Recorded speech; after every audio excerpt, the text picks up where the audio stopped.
N ചങ്ക് തകർത്തും നിന്നെ സ്നേഹിച്ചു, N ചോര ചൊരിഞ്ഞും നിന്നെ സ്നേഹിച്ചു. എൻ ചങ്ക് തകർത്തും നിന്നെ സ്നേഹിച്ചു, എൻ ചോര ചൊരിഞ്ഞും നിന്നെ സ്നേഹിച്ചു. ആ ശാപമാം ക്രൂശിൽ ഞാൻ തൂങ്ങപ്പെട്ടു, ആ ശാപമാം ക്രൂശിൽ ഞാൻ തൂങ്ങപ്പെട്ടല്ലോ മതിയാവാതെ.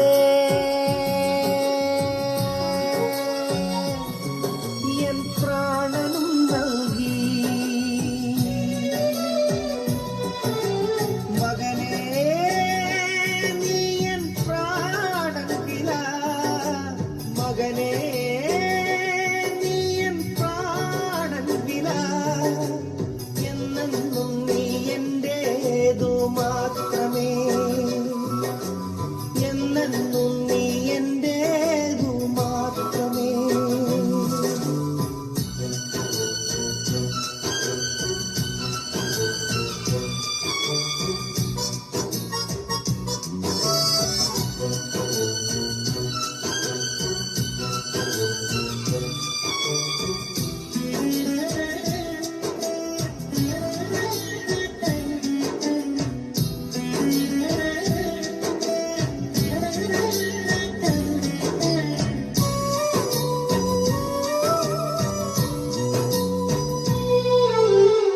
തലയിൽ മുൾമുടി ചൂടി നിന്നകളേറെ ഞാനേറ്റു, എൻ തലയിൽ മുൾമുടി ചൂടി നിന്നകളേറെ ഞാനേറ്റു. കൈപ്പുനീർ തന്നു പാനം ചെയ്യുവാ,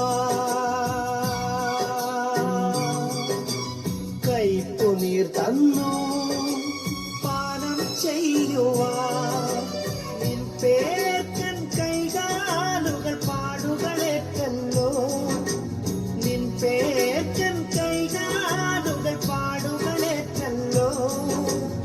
അത്രമേൽ നിന്നെ സ്നേഹിച്ചു ഞാൻ, അത്രമേൽ നിന്നെ സ്നേഹിച്ചു.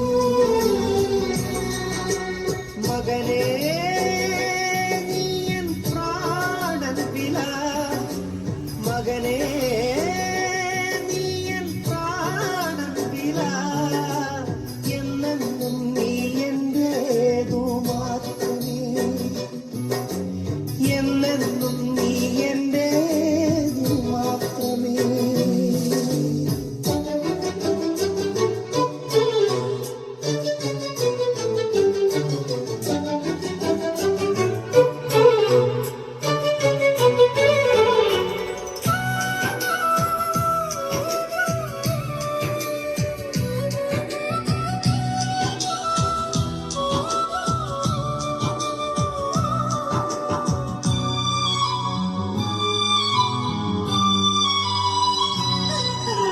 ദൂരത്തെങ്ങോ നീ പോയി നിന്നരികിൽ ഞാൻ വന്നല്ലോ, ദൂരത്തെങ്ങോ നീ പോയി നിന്നരികിൽ ഞാൻ വന്നല്ലോ.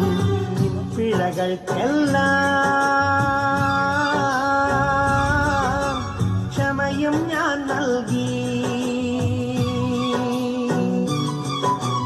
നിൻ പിഴകൾക്കെല്ലാം ക്ഷമയും ഞാൻ നൽകി.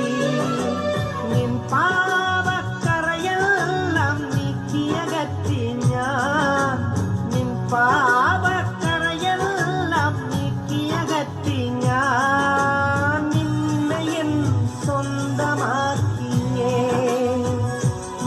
ഞാൻ നിന്നെ എൻ സ്വന്തമാക്കിയേ. മകനേ നീ എൻ പ്രാണൻ വില, മകനേ നീ എൻ പ്രാണൻ വില. എന്നെന്നും നീ എന്റേതു മാത്രമേ, എന്നെന്നും നീ എന്റേതു മാത്രമേ. എൻ ചങ്ക് തകർത്തും നിന്നെ സ്നേഹിച്ചു, എൻ ചോര ചൊരിഞ്ഞും നിന്നെ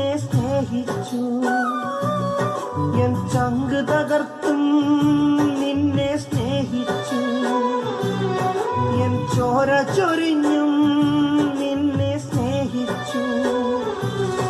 ആ ശാപമാം ക്രൂശിൽ ഞാൻ തൂങ്ങപ്പെട്ടല്ലോ. ആ ശാപമാം ക്രൂശിൽ ഞാൻ തൂങ്ങപ്പെട്ടല്ലോ. മതിയാവാതെ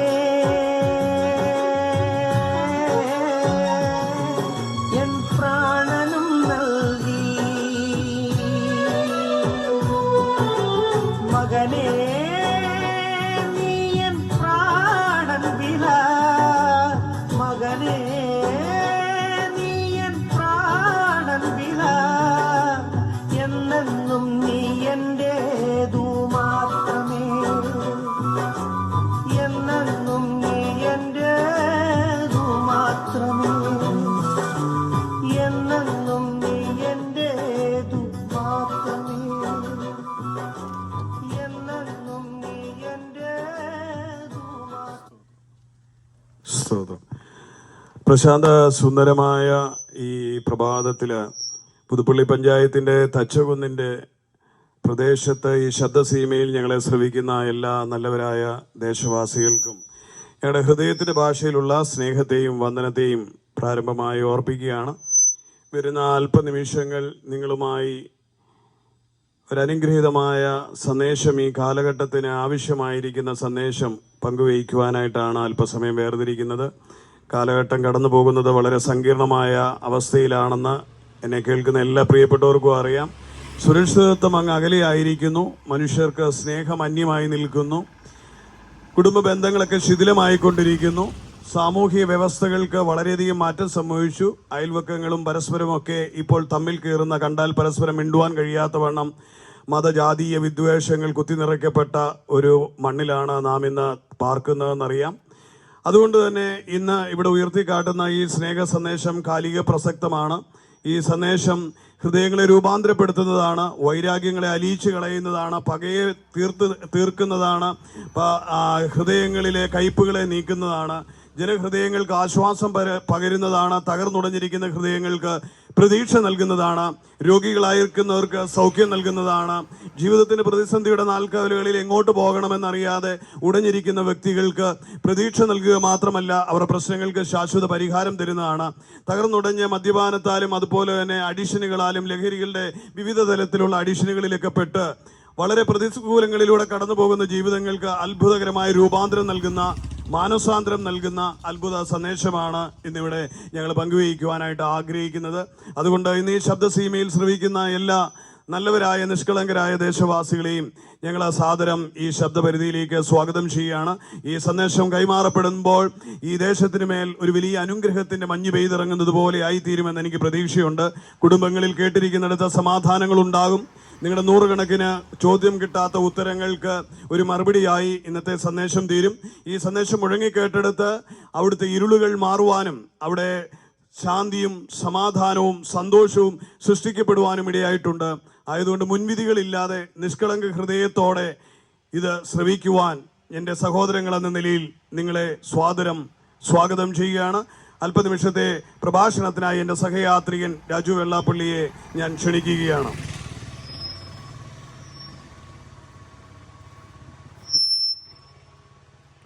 പ്രൈസ് ദി ലോർഡ്. ദൈവത്തിൻ്റെ അതിപരിശുദ്ധമായ നാമം വാഴ്ത്തപ്പെടുമാറാകട്ടെ. അനുഗ്രഹീതമായ നല്ല പ്രഭാതത്തിനായി കർത്താവിനെ സ്തുതിക്കുന്നു. ഈ ശബ്ദസീമയിൽ ഞങ്ങളെ ശ്രമിച്ചുകൊണ്ടിരിക്കുന്ന എല്ലാ മാന്യ ശ്രോതാക്കളെയും സർവകൃപാലുവായ കർത്താവ് തൻ്റെ വചനത്താൽ ആശ്വാസം നൽകട്ടെ എന്ന് ഞാനും പ്രാർത്ഥിക്കുന്നു. ഇവിടെ മാന്യ ദേവദാസൻ ഓർപ്പിച്ചതുപോലെ ഇന്നത്തെ കാലഘട്ടത്തിൻ്റെ ഒരു പ്രത്യേകത ചുരുങ്ങിയ വാക്കുകളിലൂടെ താൻ ഇവിടെ പ്രസ്താവിക്കുവാനായിട്ടിടയായി തീർന്നു. ഒന്ന്, സ്നേഹം എങ്ങും പ്രകടിപ്പിക്കുന്നത് കാണുവാനായിട്ട് കഴിയുന്നില്ല. എല്ലാ ബന്ധങ്ങളും ശിഥിലമായിക്കൊണ്ടിരിക്കുന്നു. മനുഷ്യരെന്ന മദ്യപാനത്തിനും മയക്കുമരുന്നിനും അടിമകളായി ജീവിതത്തിൽ സമാധാനമില്ലാതെ ലക്ഷ്യബോധമില്ലാതെ ജീവിക്കുന്ന ഒരു അവസ്ഥ നമുക്ക് കാണുവാനായിട്ട് കഴിയുന്നു. പ്രിയമുള്ളവർ, എന്നാൽ നമുക്കൊരു കാര്യം മനസ്സിലാക്കുവാനായിട്ട് കഴിയും. വിശുദ്ധ വേദപുസ്തകം പഠിക്കുമ്പോൾ നമുക്ക് കാണുവാനായിട്ട് കഴിയുന്നത് ഇത് ഒരു യാദൃശ്ചികമായ സംഭവമല്ല എന്ന് നമുക്ക് മനസ്സിലാക്കുവാനായിട്ട് കഴിയും. കാരണം വിശുദ്ധ വേദപുസ്തകം പഠിക്കുമ്പോൾ അങ്ങനെയാണ് നമുക്ക് മനസ്സിലാക്കുവാനായിട്ട് കഴിയുന്നത്. വിശുദ്ധ വേദപുസ്തകത്തിലെ മത്തായി എഴുതിയ സുവിശേഷം 24-ാം അധ്യായം 12-ാം വാക്യത്തിൽ ഇങ്ങനെ ഒരു വാക്യമുണ്ട്: ധർമ്മം പെരുകുന്നത് കൊണ്ട് അനേകരുടെ സ്നേഹം തണുത്തു പോകും, എന്നാൽ അവസാനത്തോളം സഹിച്ചു നിൽക്കുന്നവൻ രക്ഷിക്കപ്പെടും. നമുക്കറിയാം, സുവിശേഷ വേലയെ സ്നേഹിക്കുന്നവരും ദൈവത്തെ ആരാധിക്കുന്നവരുമായ അനേകർ ഈ ദേശത്തുള്ളത് കൊണ്ട് വേദപുസ്തകത്തിൻ്റെ അടിസ്ഥാനങ്ങളെപ്പറ്റി പറയേണ്ട കാര്യമില്ലെങ്കിലും നമുക്ക് ചുരുക്കമായി ചിന്തിക്കുമ്പോൾ മനസ്സിലാക്കുവാൻ കഴിയുന്നത് വിശുദ്ധ വേദപുസ്തകത്തിലെ പുതിയ നിയമവും പഴയ നിയമം 2 പുസ്തകമുണ്ടെങ്കിലും പുതിയ നിയമത്തിലെ ആദ്യത്തെ പുസ്തകമാണ് വിശുദ്ധ മത്തായി എഴുതിയ സുവിശേഷം. ഈ സുവിശേഷം 24-ാം അധ്യായത്തിൽ യേശുവും ശിഷ്യന്മാരും യെരുശലേം ദേവാലയത്തിൽ ഇരിക്കുന്ന കാഴ്ചയാണ് നമുക്ക് കാണുവാനായിട്ട് കഴിയുന്നത്.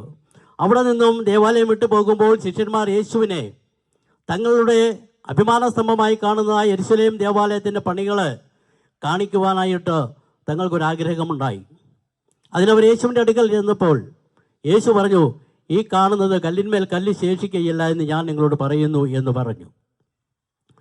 ശിഷ്യന്മാർക്ക് വളരെ ആശങ്കയുണ്ടായി, എങ്കിലും അപ്പോൾ ഒന്നും പറയുന്നില്ല. എന്നാൽ യേശു തനിയെ ഒലിവുമലയിൽ ഇരിക്കുമ്പോൾ ശിഷ്യന്മാർ അടുത്ത് ചെന്ന് ചോദിച്ചു, ഗുരു, അതെപ്പോൾ സംഭവിക്കും? നിന്റെ വരവിന് ലോക അവസാനത്തിനും അടയാളം എന്താ? ഇത് ചോദിച്ചപ്പോൾ യേശു ലോകാവസാനത്തിനും യേശുവിൻ്റെ വരവിനെക്കുറിച്ചുള്ളതായ ചില സംഭവങ്ങൾ പറയുകയാണ്. നിങ്ങളെ ആരും തെറ്റിക്കാതിരിക്കാൻ സൂക്ഷിച്ചുകൊള്ളുവിൻ. ഞാൻ ക്രിസ്തു എന്ന് പറഞ്ഞ് അനേകർ എൻ്റെ പേരെടുത്ത് വരും. നിങ്ങൾ തെറ്റിക്കാതിരിക്കാൻ സൂക്ഷിച്ചുകൊള്ളുവിൻ. യുദ്ധങ്ങളെയും യുദ്ധശ്രുതികളെയും കുറിച്ച് നിങ്ങൾ കേൾക്കും. മാത്രമല്ല, യുദ്ധവും ക്ഷാമവും അവിടെ ഉണ്ടാകും. ഇങ്ങനെ അനവധി കാര്യങ്ങൾ അവരെ ബോധ്യപ്പെടുത്തുന്നതായിട്ട് നമുക്ക് കാണുവാനായിട്ട് കഴിയുന്നുള്ളൂ. അതിൻ്റെ ഒടുവിലായി പറയുന്ന കാര്യമാണ് ഇങ്ങനെ പറഞ്ഞിരിക്കുന്ന: അധർമ്മം പെരുകുന്നത് കൊണ്ട് അനേകരുടെ സ്നേഹം തണുത്തു പോകും. പ്രിയമുള്ളവർ, ഞാൻ പറഞ്ഞത് യാദൃശ്ചിക സംഭവമല്ല, സംഭവിക്കേണ്ടത് തന്നെ. യേശു പ്രവചനാത്മാവിൽ പറഞ്ഞിരിക്കുന്ന ഒരു വസ്തുതയാണിത്. അധർമ്മം അന്ത്യകാലത്തിൻ്റെ ലക്ഷണങ്ങളിൽ ഒന്നാണ് അധർമ്മം പെരുകും. ഇന്ന് നോക്കിയാൽ നമുക്ക് കാണുവാനായിട്ട് കഴിയുന്നത് അധർമ്മം പെരുകിക്കൊണ്ടിരിക്കുന്ന ഒരു കാലഘട്ടത്തിലാണെന്ന് ഞാനും നിങ്ങളും ജീവിക്കുന്നത്. ഇന്ന് മനുഷ്യജീവന്റെ വിലയറിയാതെ ഒരുവൻ മറ്റൊരുവന്റെ ജീവൻ നിഷ്കരണം കവർന്നെടുക്കുന്നു. ചിലർ സ്വന്തം ജീവിതം തന്നെ നശിപ്പിക്കുന്നു. ഒരു പൂ വീർത്തെടുക്കുന്ന ലാഘവത്തോടെ അല്ലെങ്കിൽ ഒരു ഉറുമ്പിനെ ഞെരിച്ചുകൊള്ളുന്ന നിസ്സംഗതയോടെ ഇവിടെ മനുഷ്യജീവൻ അപഹരിക്കപ്പെടുന്നു. സ്വന്തം കുഞ്ഞിനെ താലോലിക്കേണ്ട കരങ്ങൾ തന്നെ അതിനെ നിലത്തടിച്ചോ അതിന് വിഷം നൽകിയോ കൊല്ലുന്നതായ അമ്മമാർ, പ്രിയതമന്മാർ വെച്ച് നീട്ടുന്ന ശീതളപാനീയത്തിലും ഐസ്ക്രീമിലുമൊക്കെ വിഷം ചേർത്തിട്ടുണ്ടെന്നറിയാതെ സ്നേഹപ്രകടനത്തിൻ്റെ പ്രേരണയിൽ വാങ്ങി പാനം ചെയ്ത് എത്രയോ യുവതികൾ, എത്രയോ യുവാക്കന്മാർ ഇവിടെ മരണമടയുന്നു. ഇൻ്റർനെറ്റിൻ്റെയും മൊബൈൽ ഫോണിൻ്റെയും ഒക്കെ ദുരുപയോഗത്താൽ എത്രയോ ദാമ്പത്യ ബന്ധങ്ങൾ ഇവിടെ തകർന്നടിയുന്നു. വീട്ടിൽ നിന്നും സ്നേഹപൂർവ്വം വിളിച്ചിറക്കിക്കൊണ്ടുപോയി സ്നേഹിതരുടെയോ അല്ലെങ്കിൽ ഏതെങ്കിലും കൊട്ടേഷൻ സംഘത്തിൻ്റെയോ കൊലക്കത്തിക്കിരയാകുന്ന എത്രയോ ചെറുപ്പക്കാർ.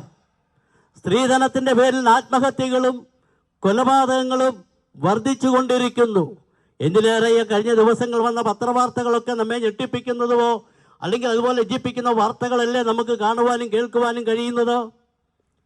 ഒരു യാത്രയിൽ കടന്നു പോകുവാനായിട്ട് വഴിയിൽ വാഹനം നോക്കി നിൽക്കുമ്പോൾ ഒരു യുവാ സഹോദരൻ്റെ അടുത്ത് മാന്യമായി വസ്ത്രം ധരിച്ച് ബൈക്കിലെത്തിയ ഒരു ചെറുപ്പക്കാരൻ പറയുന്നു, ഞാൻ നിങ്ങളെ സഹായിക്കാം, ലിഫ്റ്റ് തരാം, നിങ്ങൾക്ക് ഇറങ്ങേണ്ട സ്ഥലത്ത് എത്തിക്കാമെന്ന് പറഞ്ഞ് വാഹനത്തിൽ തൻ്റെ ബൈക്കിൽ കയറ്റിക്കൊണ്ടുപോയി ആളൊഴിഞ്ഞ സ്ഥലത്ത് ചെന്നപ്പോൾ അവരെ ഉപദ്രവിച്ച് കൊന്നുകളഞ്ഞവരുടെ സ്വർണം അപഹരിച്ചു കൊണ്ടുപോയ വാർത്ത നാം വായിച്ചിട്ട് ഏതാനും മണിക്കൂറുകളെ കഴിഞ്ഞിട്ടുള്ളൂ. ഞാൻ പറഞ്ഞത് ഇതുപോലെ അധർമ്മം പെരുകിക്കൊണ്ടിരിക്കുന്ന ഒരു കാലഘട്ടത്തിലാണെന്ന് ഞാനും നിങ്ങളും ജീവിക്കുന്നുള്ള കാര്യം മറന്നു പോകരുത്. യാദൃച്ഛിക സംഭവമല്ല, ഇത് കർത്താവിൻ്റെ വരവേറ്റു അടുത്തു എന്ന് തെളിയിക്കുന്നതായ ചില സംഭവങ്ങളാണെന്ന് നമുക്ക് കാണുവാനായിട്ട് കഴിയുന്നത്.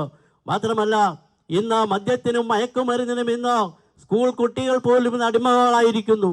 ഇന്ന് ഒരു കാലത്ത് ഒരു ബീഡി വലിക്കുന്നത് മുറുക്കുന്നത് കുഞ്ഞുങ്ങൾ വലിയൊരു തെറ്റായി നാം കണ്ടിരുന്നു. ഇന്ന് തെറ്റ് തന്നെയാണ്. എന്നാൽ ഇന്ന് അവരതിനേക്കാളൊക്കെ വളരെയേറെ വളർന്നിരിക്കുന്നു. ഇന്ന് കള്ളും കഞ്ചാവും മാത്രമല്ല മറ്റ് ലഹരി വസ്തുക്കൾ അവർ വ്യാപാരം ചെയ്യുന്ന മേഖലകളിലേക്ക് അവർ വളർന്നിരിക്കുന്നു. കാരണം കാലം അത്രമാത്രം പെരുകിക്കൊണ്ടിരിക്കുന്നു എന്നാണ് നമുക്ക് കാണുവാനായിട്ട് കഴിയുന്നത്. മാത്രമല്ല, ഈ കാലത്തിൻ്റെ മറ്റൊരു പ്രത്യേകത നമുക്ക് കാണുവാനായിട്ട് കഴിയുന്നില്ല. എവിടെയും സ്നേഹം തണുത്തുറഞ്ഞിരിക്കുന്നു. ഇന്ന് ഒരു കാലത്ത് നമ്മുടെ നാട്ടിൽ പോലും ഇല്ലാതിരുന്നതായ പല കാര്യങ്ങളും നമുക്കിന്ന് കാണുവാനായിട്ട് കഴിയുന്നുണ്ട്. അതിൽ ചില വസ്തുക്കൾ സൂചിപ്പിക്കാമെന്ന്. ഇന്ന് അമ്മത്തൊട്ടിൽ എന്ന് പറയുന്ന സംവിധാനം. നമുക്കറിയാം, ഇന്ന് അമ്മത്തൊട്ടിലുടെയും വൃദ്ധസദനങ്ങളുടെയും കുടുംബ കോടതികളുടെ എണ്ണം ഇന്ന് വർദ്ധിച്ചുകൊണ്ടിരിക്കുകയാണ്. ഇന്ന് അനേക പിഞ്ചു കുഞ്ഞുങ്ങളെ ഒരു കാലത്ത് കൊന്നൊടുക്കിയപ്പോൾ വളർത്തുവാനായിട്ട് നിർവാഹമില്ലാതെ അതല്ലെങ്കിൽ ഏതെങ്കിലും കാരണത്താൽ അവരെ കൊന്നൊടുക്കി കളഞ്ഞപ്പോൾ ആ കുഞ്ഞുങ്ങളെ ജീവൻ രക്ഷിക്കുന്നതിന് വേണ്ടി ഗവൺമെൻറ് രൂപം നൽകിയ ഒരു പദ്ധതിയാണ് അമ്മത്തൊട്ടിലുകൾ എന്നുള്ളത്. ഇന്ന് നമ്മുടെ കേരളത്തിൽ സ്ഥാപിക്കപ്പെട്ടിട്ടുള്ള അനേക അമ്മത്തൊട്ടിലുകളിലൂടെ നൂറുകണക്കിന് കുഞ്ഞുങ്ങളെ ഇന്ന് ലഭിക്കുവാനായിട്ട് ഇടയായി തീർന്നിട്ടുണ്ട്. അവർ ജീവൻ രക്ഷിക്കുവാനായിട്ട് ഇടയായി തീർന്നിട്ടുണ്ട്. എന്താണ് കാരണം? നൊന്ത് പ്രസവിച്ച അമ്മ സ്വന്തം കുഞ്ഞിനെ ഉപേക്ഷിച്ച് കളയുന്നു. ഇത് സ്നേഹം തണുത്തുറഞ്ഞതിൻ്റെ ലക്ഷണമല്ലേ നമുക്ക് കാണുവാനായിട്ട് കഴിയുന്നത്? മാത്രമല്ല, ഇന്ന് വൃദ്ധസദനങ്ങളുടെ എണ്ണം ഇന്ന് വർദ്ധിച്ചുകൊണ്ടിരിക്കുന്നു. സ്വന്തം ഭവനത്തിൽ മക്കളുടെയും കൊച്ചുമക്കളുടെയും സ്നേഹം അനുഭവിച്ച് കഴിയേണ്ട വൃദ്ധരായ മാതാപിതാക്കൾ ഇന്ന് അനാഥാലയത്തിലും വൃദ്ധസദനങ്ങളിലും ഇന്ന് കഴിഞ്ഞുകൂടുന്ന കാഴ്ച നമുക്ക് കാണുവാനും കേൾക്കുവാനും കഴിയുന്നുണ്ട്. എന്തുകൊണ്ടോ? സ്നേഹം തണുത്തുറഞ്ഞിരിക്കുന്നു. ഒരു കാലത്ത് അവരുടെ യൗവന പ്രായത്തിൽ തങ്ങളുടെ സമ്പത്തും ആരോഗ്യവുമെല്ലാം തങ്ങളുടെ മക്കൾക്ക് വേണ്ടി ചെലവഴിച്ച് ഒടുവിൽ ഇവരെ സംരക്ഷിക്കുമെന്നുള്ളതായ വലിയ ശുഭപ്രതീക്ഷയോടെ കഴിഞ്ഞിരുന്നതായ മാതാപിതാക്കൾ ഇന്ന് ആരായാലും അന്വേഷിക്കപ്പെടാതെ, ആരുടെ അനുകമ്പ ലഭിക്കാതെ, അവർക്ക് എന്തിനേറെ പറയുന്നു, ഭക്ഷണം പോലും ലഭിക്കാതെ ഇവിടെ കഷ്ടപ്പെടുന്ന അനേക മാതാപിതാക്കൾ ഇന്ന് വൃദ്ധസദനങ്ങളിൽ കഴിയുന്നുണ്ട്. എത്രയോ വാർത്തകൾ നമ്മെ വേദനിപ്പിച്ചിട്ടുണ്ട്. 5-6 മക്കളുള്ളതായ ചില മാതാപിതാക്കൾ ആരും അന്വേഷിക്കുവാനില്ലാതെ ഉറുമ്പരിച്ച് വീട്ടിൽ കിടന്നതായ വാർത്ത നാം വായിച്ചിട്ടില്ലേ? എന്നിട്ട് സാമൂഹ്യ പ്രവർത്തകരെത്തിയാണ് അവരെ അതുപോലുള്ള പ്രത്യേക സ്ഥലങ്ങളിൽ എത്തിക്കുവാനായിട്ട് ഇടയായി തീർന്നിട്ടുണ്ട്. പ്രിയമുള്ളവർ, എന്താണ് ഇതിന് കാരണം? ഇത് നമ്മുടെ സ്നേഹം തണുത്തുറഞ്ഞിരിക്കുന്നു എന്നതിൻ്റെ ലക്ഷണമാണ് നമുക്ക് കാണുവാനായിട്ട് കഴിയുന്നത്. മാത്രമല്ല, ഇന്ന് വിവാഹ മോചനങ്ങൾ ഇന്ന് വർദ്ധിച്ചുകൊണ്ടിരിക്കുന്നു. എത്രയോ സംഭവങ്ങൾ നമുക്ക് കാണുവാനായും കേൾക്കുവാനും കഴിയുന്നുണ്ട്. ഒരു കാലത്ത് 2-3 കോടതികൾ ഉണ്ടായിരുന്ന സ്ഥലത്ത് നിന്ന് പ്രത്യേക വസ്തുതകൾ വേണ്ടി പ്രത്യേകമായ കോടതികൾ സ്ഥാപിക്കപ്പെട്ടുകൊണ്ടിരിക്കുന്നു. അനേക കുടുംബ ബന്ധങ്ങൾ ഇന്നിവിടെ ശിഥിലമായിക്കൊണ്ടിരിക്കുന്നു.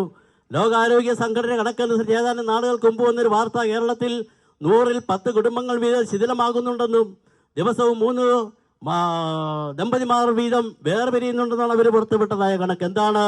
എന്നാൽ ഇതിങ്ങനെയൊക്കെ പുറത്തു വരാത്ത എത്രയോ കണക്കുകൾ നമുക്ക് കാണുവാനായിട്ട് കഴിയുന്നുണ്ടോ? നമ്മുടെ ചുറ്റുപാടിൽ നമുക്ക് കാണുവാനായിട്ട് കഴിയുന്നുണ്ട്. ഇതൊക്കെ സ്നേഹം തണുത്തുറഞ്ഞു എന്നൊരു ലക്ഷണം. അതുകൊണ്ട് ഇതൊരു യാദൃശികമായ സംഭവമല്ല, മറിച്ച് ഇതെല്ലാം സംഭവിക്കേണ്ടതാണ്. ലോകം അതിൻ്റെ അന്ത്യത്തിലേക്ക് അടുത്തുകൊണ്ടിരിക്കുന്നു എന്നാണ് നമുക്ക് കാണുവാനായിട്ട് കഴിയുന്നത്. പ്രിയമുള്ളവർ, എന്താണ് ഇതിന് കാരണം? വിദ്യാഭ്യാസം ഇല്ലാഞ്ഞിട്ടാണ്. ഒരു കാലത്ത് നാം വിചാരിച്ചു മനുഷ്യന് വിദ്യാഭ്യാസം ഉണ്ടാകുമ്പോൾ ഇതിനൊക്കെ മാറ്റം വരുമെന്ന്. അന്ന് അക്രമങ്ങളും അനീതിയും ഒന്നും ഇല്ലാതാകും, നല്ല സമത്വ സുന്ദരമായ ഒരു നാൾ ഉണ്ടാകുമെന്ന് വിചാരിച്ചു. എന്നാൽ നമുക്ക് കാണുവാനായിട്ട് കഴിയുന്നത് ഇന്ന് വിദ്യാഭ്യാസപരമായി വളരെയേറെ പുരോഗതി പ്രാപിച്ചൊരു സംസ്ഥാനമല്ല, രാജ്യമാണ് നമുക്കുള്ളത്.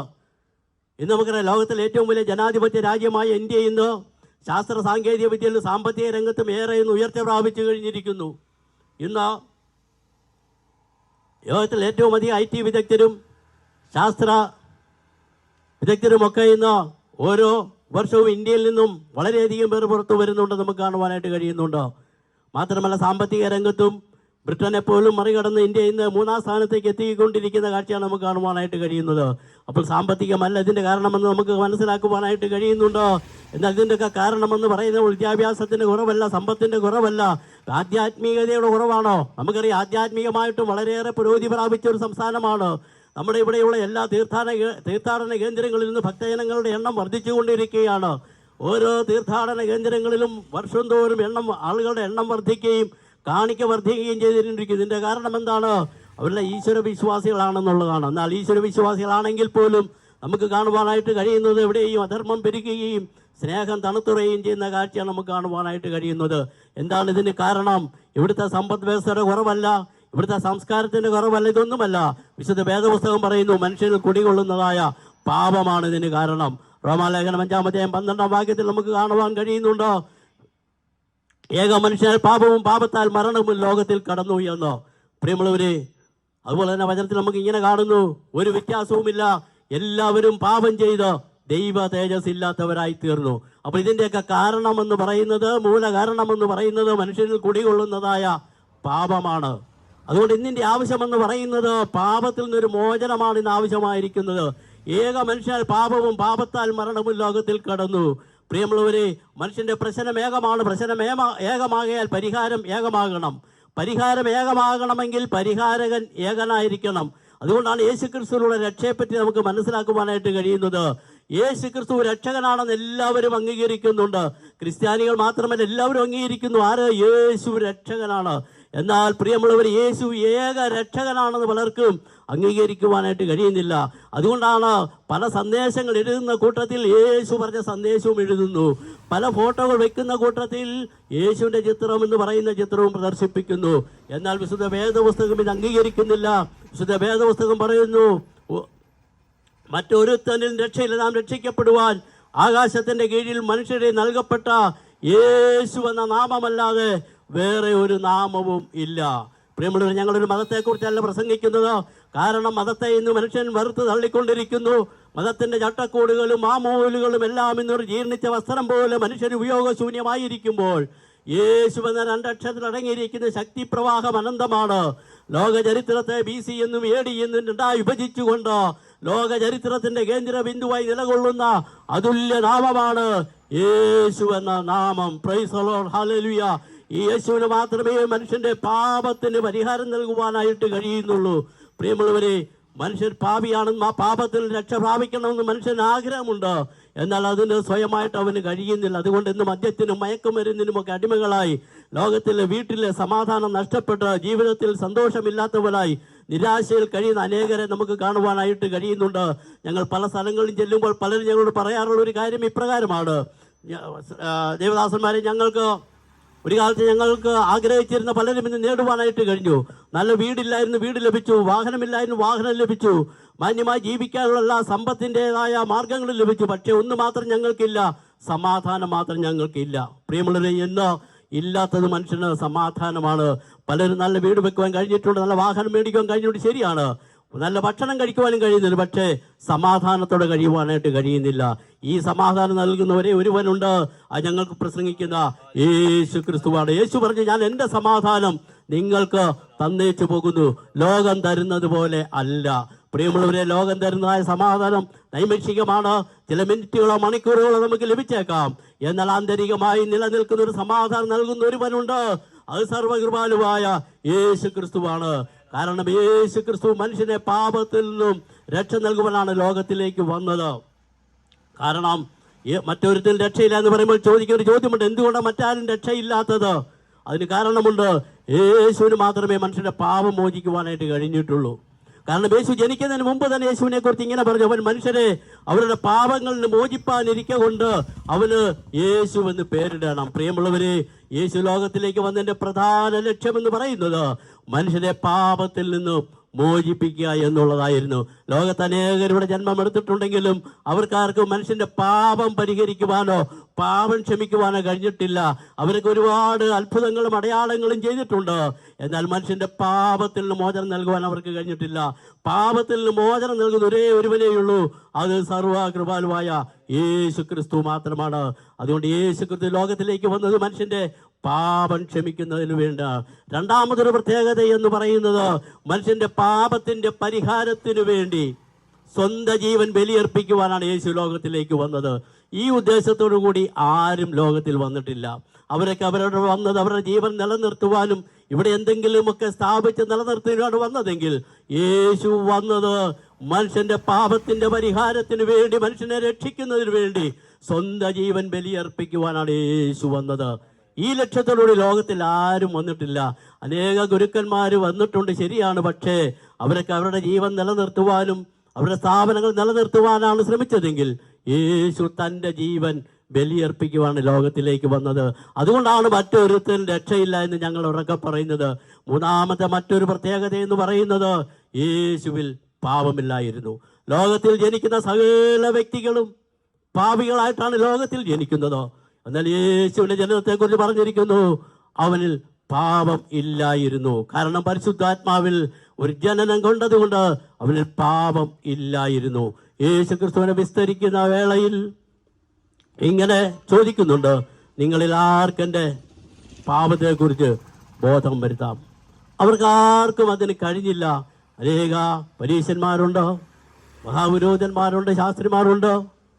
അവരെ യേശുവിനെ വിസ്തരിക്കുന്ന ഒരു കോടതിന് മുമ്പ് നിൽക്കുമ്പോൾ ചോദിക്കുന്നു: നിങ്ങൾക്ക് ആർക്കും എൻ്റെ പാപത്തെക്കുറിച്ച് ബോധം വരുത്താം? യേശു ക്രിസ്തുവിൽ പാപം ഇല്ലായിരുന്നു. പാപമില്ലാത്ത ഒരു വ്യക്തിക്ക് മാത്രമേ മറ്റൊരാളുടെ പാപം മോചിക്കുവാനായിട്ട് കഴിയുകയുള്ളൂ. പ്രിയമുള്ള, ഇതാണ് മറ്റൊരുത്തിൽ രക്ഷയില്ല ഞങ്ങൾ പറയുന്നതിൻ്റെ കാരണം. യേശു ക്രിസ്തു മനുഷ്യൻ്റെ രക്ഷയ്ക്ക് വേണ്ടിയാണ് ലോകത്തിലേക്ക് വന്നത്. യേശു ക്രിസ്തുവിൽ പാപമില്ലായിരുന്നു. യേശു ക്രിസ്തു മനുഷ്യവർഗത്തിൻ്റെ രക്ഷയ്ക്ക് വേണ്ടി സ്വന്തം ജീവൻ ബലിയർപ്പിക്കാനാണ് ഈ ലോകത്തിലേക്ക് വന്നത്. അതുകൊണ്ടാണ് ഞങ്ങൾ പറയുന്നത്, മറ്റൊരുത്തനിൽ രക്ഷയില്ല, രക്ഷിക്കപ്പെടുവാൻ ആകാശത്തിന് കീഴിൽ മനുഷ്യനെ നൽകപ്പെട്ട യേശു എന്ന നാമമല്ലാതെ വേറെ ഒരു നാമവും ഇല്ലവേ ഇല്ല. ഈ യേശു ഞങ്ങളെ രക്ഷിച്ചു. ഈ യേശു ഇന്ന് അനേകരെ പാപങ്ങൾ രക്ഷിച്ചു കൊണ്ടിരിക്കുന്നു.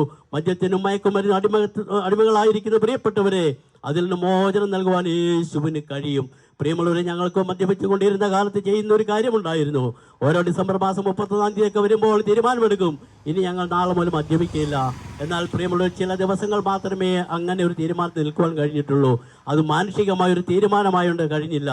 എന്നാൽ യേശുവിൽ വിശ്വസിച്ച് കഴിഞ്ഞപ്പോൾ യേശു അതിലൊരു മാറ്റം തരുവാനായിട്ട് ഇടയായി തീർന്നു. ഇന്ന് പകൽക്കാലം ഈ സന്ദേശമാണ് നിങ്ങളെ അറിയിക്കാനുള്ളത്. യേശു ക്രിസ്തു നിങ്ങളെ സ്നേഹിക്കുന്നു. പ്രിയമുള്ളവരെ, ഇവിടെ ജനിച്ച സകലരും പാപികളാണ്. നിങ്ങൾ ചെയ്ത പാപത്തിൻ്റെ പട്ടികയല്ല പറയുന്നത്, മറിച്ച് മനുഷ്യനായി ഇവിടെ ജനിച്ചു പോയോ പാപിയായിട്ടാണ് ജനിച്ചത്. അതുകൊണ്ട് ആ പാപത്തിൽ നിന്നൊരു മോചനം ഇന്ന് പകൽക്കാലം ആവശ്യമാണ്. ആ പാപം മോചിക്കുവാൻ കഴിവുള്ള ഒരേ ഒരുവനേ ഉള്ളൂ, അത് കർത്താവായ യേശു ക്രിസ്തുവാണ്. ഈ യേശു ക്രിസ്തുവിൽ വിശ്വസിച്ചാൽ നിന്റെ കുടുംബവും രക്ഷ പ്രാപിക്കുമെന്ന് വചനം പറയുന്നു. ഞങ്ങളുടെ അനുഭവത്തിലൂടെ ഞങ്ങൾക്കത് പറയുവാനായിട്ട് കഴിയുന്നുണ്ട്. പ്രിയമുള്ളവരെ, യേശു ക്രിസ്തു നിങ്ങളെ സ്നേഹിക്കുന്നു. ഒരുപക്ഷെ ഏതെല്ലാം വിഷയത്തിൽ നിങ്ങൾ ഭാരപ്പെടുന്ന വ്യക്തിയായിരിക്കാം, ഏതെങ്കിലും വിഷയത്തിൽ നിങ്ങൾ ഞെരുക്കം അനുഭവിക്കുന്ന വ്യക്തിയായിരിക്കാം, രോഗത്താൽ ഭാരപ്പെടുന്ന വ്യക്തിയായിരിക്കാം, കടഭാരത്താൽ ഞെരുക്കുന്ന വ്യക്തിയായിരിക്കും. എന്തുമാകട്ടെ, ഏത് വിഷയമായാലും അതിന് പരിഹാരം നൽകുവാൻ യേശുവിന് കഴിയും. ഇതുപോൽക്കാലം നിങ്ങളുടെ ജീവിതത്തിൽ യേശുവിനെ കർത്താവിൻ്റെ രക്ഷകനുമായി അംഗീകരിച്ച് ഇതുവരെയും അനുഭവിക്കാത്തതായ ദിവ്യമായ സമാധാനവും സന്തോഷവും അനുഭവിക്കുവാൻ നിങ്ങളെ ഞങ്ങൾ ക്ഷണിക്കുകയാണ്. കാരണം യേശു ക്രിസ്തു വരാറായി എന്ന് ലോക സംഭവങ്ങൾ വിളിച്ചറിയിച്ചു കൊണ്ടിരിക്കുന്നു. അതുകൊണ്ട് ഇന്ന് പകൽക്കാലം സന്ദേശം കേൾക്കുന്ന ആരെങ്കിലും ജീവിതത്തിൽ ഏതെങ്കിലും വിധത്തിൽ ദുഃഖമോ വേദനയോ നിരാശ അനുഭവിക്കുന്നവരുണ്ടെങ്കിൽ ഇതുപോൽക്കാലം യേശുവിനെ കർത്താവിൻ്റെ രക്ഷകനുമായി അംഗീകരിച്ചാൽ നിങ്ങളെ ഭാരപ്പെടുന്ന ഏത് വിഷയത്തിൽ നിന്ന് മോചനം പ്രാപിക്കുവാനിടയായി തീരും. അതിനെ കർത്താവ് നിങ്ങളെ ഓരോരുത്തരെയും സഹായിക്കട്ടെ എന്നുള്ളതായ ആഹ്വാനത്തോടെ ഞാൻ എൻ്റെ വാക്കുകൾക്ക് വിരാമം കുറിക്കുന്നു. കർത്താവ് നമ്മെ അനുഗ്രഹിക്കുമാറാകട്ടെ. ഇന്നിവിടെ കേൾക്കപ്പെട്ട ഈ അനുഗ്രഹീതമായ സന്ദേശം നിങ്ങളുടെ ജീവിതത്തിലേക്ക് പകർത്തിയെടുക്കുവാൻ ഞങ്ങൾ സഹോദരങ്ങൾ എന്ന നിലയിൽ ഹൃദയപൂർവ്വം നിങ്ങളെ ആഹ്വാനം ചെയ്യുകയാണ്. ഈ യേശുവിനെ ഉള്ളിലേക്ക് ക്ഷണിക്കുവാൻ ചെയ്യേണ്ടത് ഇത്ര മാത്രമേ ഉള്ളൂ. നിങ്ങളുടെ പാപത്തിന്റെ പരിഹാരത്തിനായി യേശു കാൽവറിയിൽ മരിച്ചു, അടക്കപ്പെട്ടു, ഉയർത്തെഴുന്നേറ്റ് ഇന്നും ജീവിക്കുന്നുവെന്ന് ഹൃദയം കൊണ്ട് നിങ്ങൾ വിശ്വസിക്കുന്നെങ്കിൽ നിങ്ങളുടെ നാവ് കൊണ്ടൊന്ന് ഏറ്റു പറയണം, യേശുവേ, അങ്ങ് എനിക്ക് വേണ്ടി മരിച്ചു എന്ന് ഞാൻ വിശ്വസിക്കുന്നു, എൻ്റെ പാപപരിഹാരത്തിനായി. അതുകൊണ്ട് അങ്ങ് എൻ്റെ ഹൃദയത്തിലേക്ക് വരണമേ, അങ്ങ് എൻ്റെ കർത്താവും നാഥനുമായി തീരണമേ, അങ്ങയുടെ പൈതലായി മകളായി മകനായി എന്നെ ചേർത്തുകൊള്ളണമേ എന്ന് ആരെങ്കിലും ആയിരിക്കുന്നിടത്തിരുന്നു കൊണ്ട് ഹൃദയം കൊണ്ട് നിങ്ങളൊന്ന് വിളിച്ചു പറഞ്ഞാൽ രക്ഷിക്കപ്പെടുക, അല്ലെങ്കിൽ രക്ഷ എന്ന് പറഞ്ഞ പദവിയിലേക്ക് എത്തിച്ചേരുവാൻ അങ്ങനെ നിങ്ങൾക്ക് സാധിക്കും. അവനെ കൈക്കൊണ്ട് അവന്റെ നാമത്തിൽ വിശ്വസിക്കുന്നവർക്ക് ദൈവമക്കളായി തീരുവാനുള്ള പദവി നൽകിയിരിക്കുന്നു. ജാതിയില്ല, മതമില്ല, വർണ്ണമില്ല, വർഗമില്ല, ആർക്കും ഏവർക്കും വിളിച്ചപേക്ഷിക്കാൻ സമീപസ്ഥനായ നല്ല രക്ഷകനായ യേശുവിനെ ഹൃദയത്തിൽ ഏറ്റെടുക്കുവാൻ ആഹ്വാനം ചെയ്തുകൊണ്ട് ദേശവാസികളെ അനുഗ്രഹിച്ച് ഞങ്ങൾ പ്രാർത്ഥിക്കുന്നു. നിങ്ങളുടെ വിഷയങ്ങൾ എന്തു തന്നെയായിരുന്നാലും ഇന്ന് യേശുവിന്റെ നാമത്തിൽ ആ വിഷയങ്ങൾക്ക് പരിഹാരമുണ്ട്. പാപമോചനം, രോഗസൗഖ്യം, നിത്യജീവൻ യേശു ക്രിസ്തുവിലൂടെ ലഭ്യമാവും എന്ന് ഉറപ്പ് നൽകിക്കൊണ്ട് എന്റെ സഹയാത്രികൻ കുടുംബങ്ങളെയും ദേശങ്ങളെയും അനുഗ്രഹിച്ച് പ്രാർത്ഥിക്കുവാനായി മൈക്ക് കൈമാറും. ഹല്ലേലൂയ. കർത്താവേ, ഈ ദേശനിവാസികളെ ഞങ്ങൾ അനുഗ്രഹിച്ച് പ്രാർത്ഥിക്കുന്നു. എത്രത്തോളം ദൈവമേ കർത്താവേ, മറ്റമില്ലാത്ത വചനം കേട്ട എല്ലാ ജനത്തെയും കർത്താവേ ഞങ്ങൾ കർത്താവെ അനുഗ്രഹിച്ച് പ്രാർത്ഥിക്കുന്നു. ഇന്ന് പൽക്കാലം ദേശവാസികൾ ആരെങ്കിലും ഒരു രോഗികളായിട്ടുണ്ടെങ്കിൽ കർത്താവർക്ക് രോഗസുഖം കൊടുക്കണമേ. ആരെങ്കിലും മദ്യപാനിയായിട്ട് വിടുവിക്കാൻ ആരുമില്ല എന്ന് ഭാരപ്പെടുന്നെങ്കിൽ കർത്താവരെ അടുത്ത് ഇറങ്ങി വന്ന് കർത്താവെ അവരെ വിടുവിക്കുമാറകണമേ. ആരെങ്കിലും കടഭാരങ്കിലോ ദുഃഖത്തിലോ ആയിരിക്കുന്ന, വേദനയിലായിരിക്കുന്ന ആരെങ്കിലും ഈ ദേശത്ത് അല്ലെങ്കിൽ മൈക്കിൻ്റെ വരിയിൽ കേൾക്കുന്നുണ്ട്, കർത്താവരെ അടുത്ത് ഇറങ്ങി വന്ന് കർത്താവ് അവർക്ക് വിടുതലും ആശ്വാസം കൊടുക്കണമേ എന്ന് അവർത്തോട് പ്രാർത്ഥിക്കുന്നു. അധ്വാനിക്കുന്നവരും ഭാരം ചുമക്കുന്ന ഏവരുമായുള്ളവരെ എൻ്റെ അടുക്കൽ വരും, ഞാൻ നിങ്ങളെ ആശ്വസിപ്പിക്കാവുന്ന ദൈവമേ കർത്താവരുടെ അടുത്ത് ഇറങ്ങിയവർക്ക് ആശ്വാസം കൊടുക്കണമെന്ന് പ്രാർത്ഥിക്കുന്നു. എൻ്റെ ദാസനെ കൂടെ എനിക്ക് അനുഗ്രഹിക്കപ്പെട്ട ദീപാലോനിക്ക് കോടിയാഴ്ചയല്ലോ കർത്താവേ, അല്ലെ ഇന്ന് പൽക്കാലം ഞങ്ങൾ ഈ ദേശ കർത്താവെ എല്ലാ കുടുംബങ്ങളും ദേശം കർത്താവ് പിതാവിൻ്റെ പുത്രൻ്റെ പരിശുദ്ധാമ നാമത്തിൽ ദേശം ഞങ്ങൾ അനുഗ്രഹിച്ച് പ്രാർത്ഥിക്കുന്നു. ദേശം അനുഗ്രഹിക്കപ്പെടുമാറാകണമേ എന്ന് പ്രാർത്ഥിക്കുന്നു. പ്രാർത്ഥന കേട്ടുകൊണ്ട് സ്തോത്രം സകല മഹത്വം എടുക്കും യേശുവിൻ്റെ അധികാരമുള്ള നാമത്തിൽ തന്നെ. ആമേൻ, ആമേൻ.